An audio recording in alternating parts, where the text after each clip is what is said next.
Continuando a falar sobre aquisição e perda da posse, mais uma duplinha de artigos na mesma linha anterior, com um artigo fácil e um artigo difícil.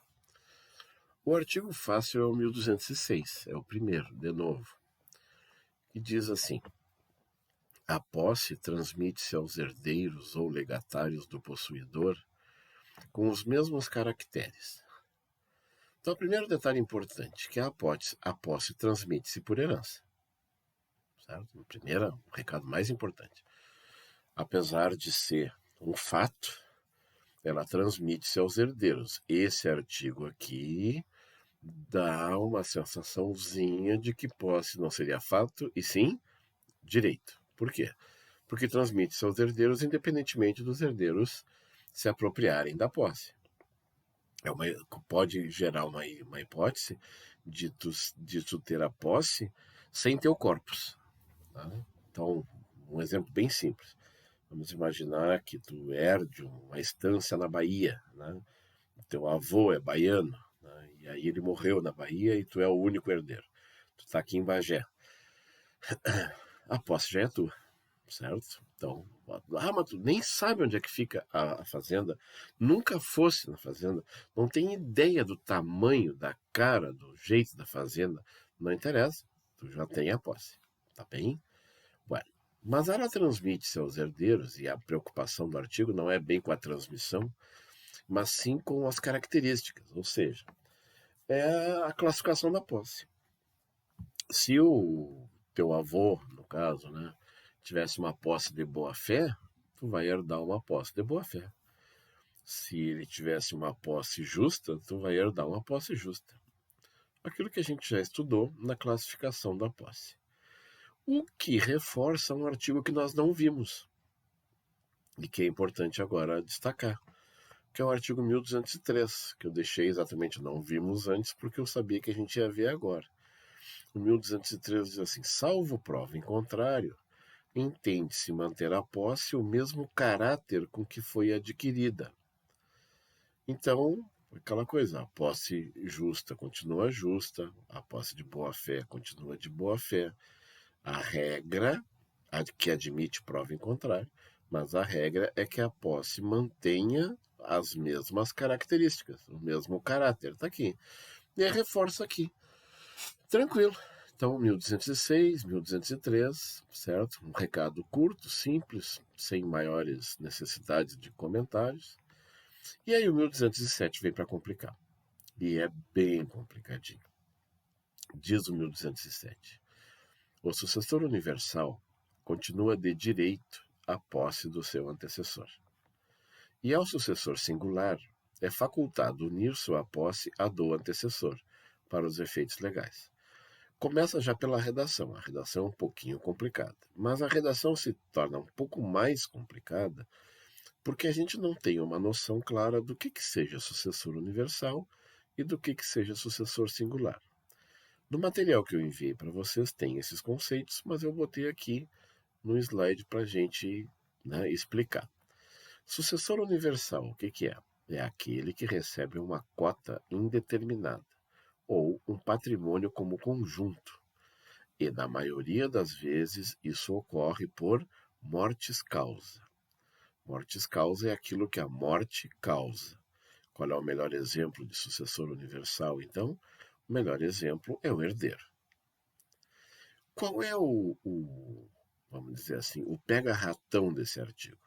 O pega-ratão é que, primeiro, eles estão na sequência, né? Um atrás do outro, 1206 e 1207. Aí o 1206 fala em herdeiro. Tá bem, ok. Acabamos de falar em herdeiro. E aí o 1207 fala em sucessor. E aí tu pensa, assim, vamos dizer assim, despreocupadamente, tu pode imaginar que o assunto continua. Né? Então, aqui falou em herdeiro, agora falou em sucessor. Mas por que eles mudaram a palavra? É aqui que está o pega-ratão. Tu pensa que o assunto é o mesmo, mas o assunto não mudou. Perdão, desculpa. Tu pensa que o assunto é o mesmo, mas o assunto mudou.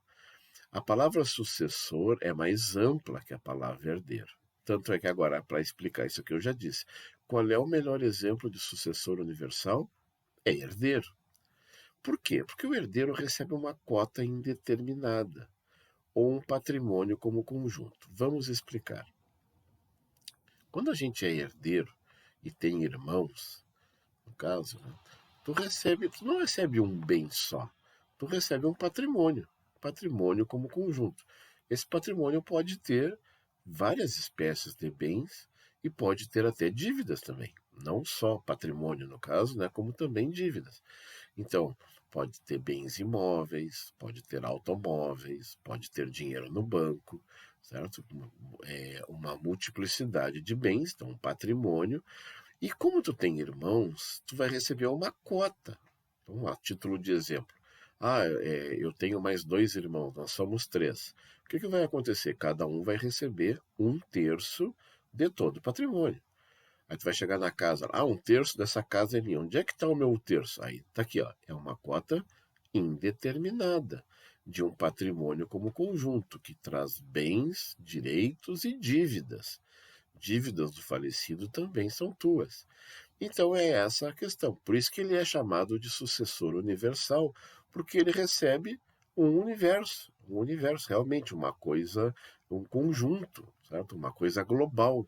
É nesse sentido, então, que se explica o nome sucessor universal. E aí nós temos na contraposição, perdão, o sucessor singular.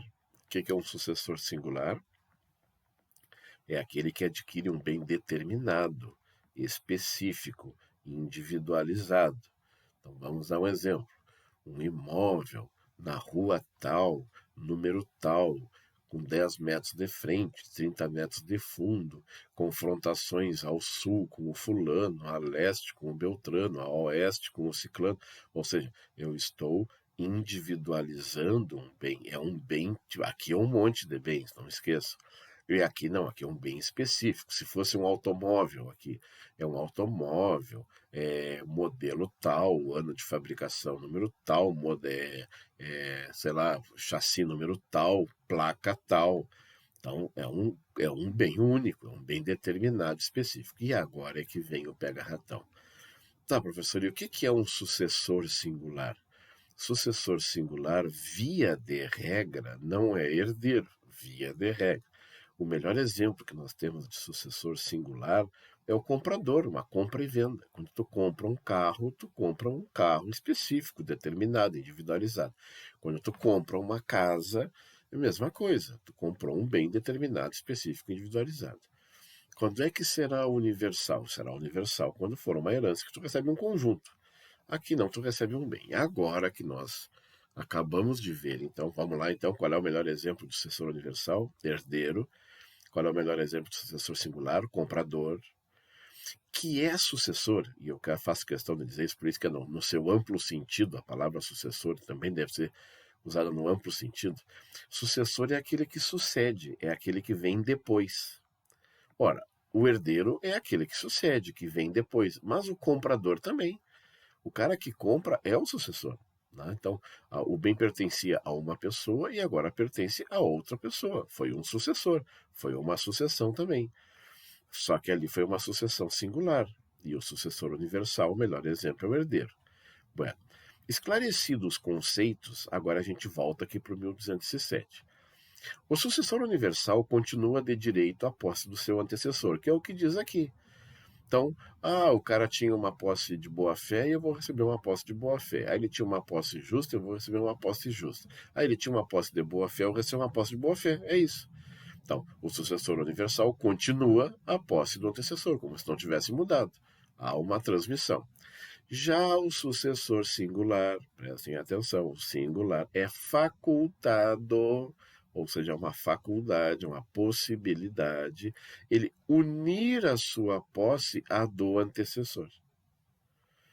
Ele pode unir a sua posse ao cara que lhe transmitiu, para os efeitos legais. Agora vem uma outra dúvida, então. O que é unir sua posse? Como é que se une uma posse? Na verdade, a interpretação aqui não é assim de união da posse de um contra o outro, união de posses, mas sim de união do tempo de posse. Ou seja, eu posso contar a posse do meu antecessor. E aí, já que eu estou falando que a união, então, é a união de tempo, com que finalidade? Para que serve eu somar o tempo do antecessor ao meu tempo? Aí nós teríamos que aprender sobre os efeitos da posse, que nós não vimos ainda, né, que é aquela parte que a gente pulou. Qual é o efeito da posse aqui que tem a ver com o tempo? Uso capião. É isso aí, é só para isso. Então é o seguinte, o sucessor singular pode unir a sua posse do antecessor para efeito de uso capião. Aí tem uma consequência que não está aqui no 1207. Se tu unir a tua posse à do teu antecessor, as características vêm também. Então há um risco. Por quê? Porque se tu unir a tua posse à do teu antecessor, e ele, o teu antecessor, tinha uma posse de má fé, por exemplo, a tua vai ser de má fé. Se a posse dele era injusta, a tua vai ser injusta. E assim sucessivamente. Esta é a consequência. Por isso que se diz que é facultado. Ó, tu não é obrigado a unir a tua posse, mas se tu unir, as características do teu antecessor vêm para ti. Sabe como é que eu chamo esse artigo aqui? Esse artigo aqui eu chamo de lavanderia da posse. Por quê? Aqui está a brecha jurídica para que a posse se livre das suas características, principalmente das características ruins. Posse injusta, posse de má fé, né?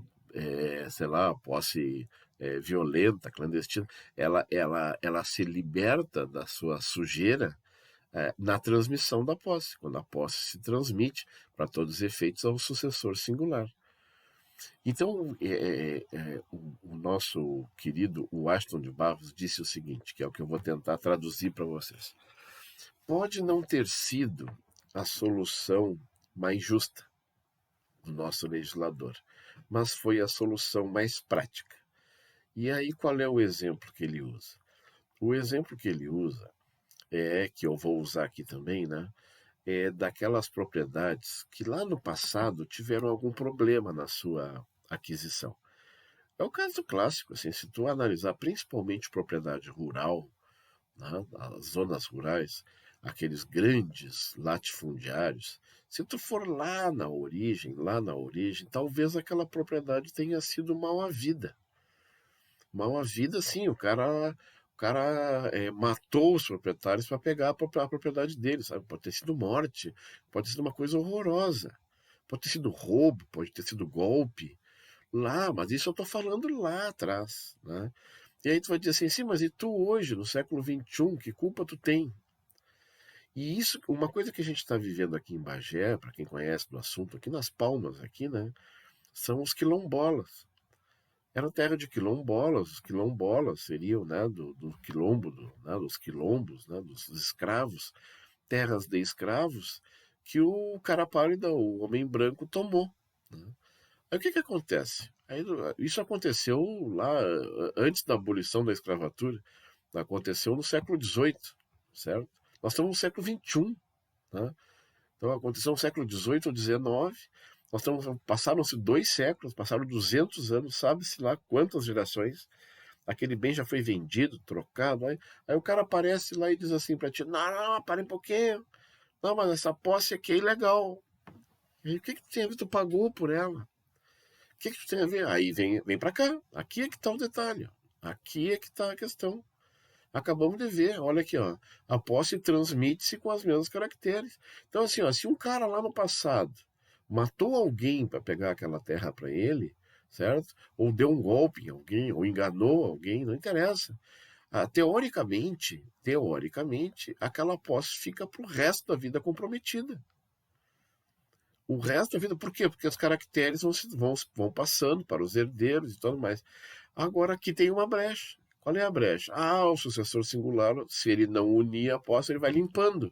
Essa sujeirada vai desaparecendo. Então, assim, ó, o que tu tem a ver com o que o teu tataravô fez? Né? Então, tu está lá hoje trabalhando na terra, fazendo por merecer, tornando a terra produtiva, com função social, tudo direitinho. Aí o cara vem lá e desenterra um esqueleto lá contar, sei lá o que, olha, lá no passado distante, os teus antepassados fizeram horrores nessa terra, que essa terra é manchada de sangue, o sangue dos escravos, o sangue não sei do quem, das vítimas. E aí a gente vai olhar assim, tá, e aí o que que eu tenho que ver com isso? Tá? Essa aqui é a possibilidade. Não adiantou muito nessa história dos quilombolas. E agora vamos voltar. O que que disse o Aston de Barros? Pode não ser a solução mais justa, mas é a solução mais prática. Sabe por quê? Porque assim, ó, pode não ser justa, porque tu vai dizer assim, porque, professor, aí o senhor vai premiar a desonestidade, né, na aquisição da posse lá no passado distante. Sim, mas é a solução mais prática, porque eu não tenho como, 200 anos depois, saber se houve alguma coisa realmente ilegal lá no passado.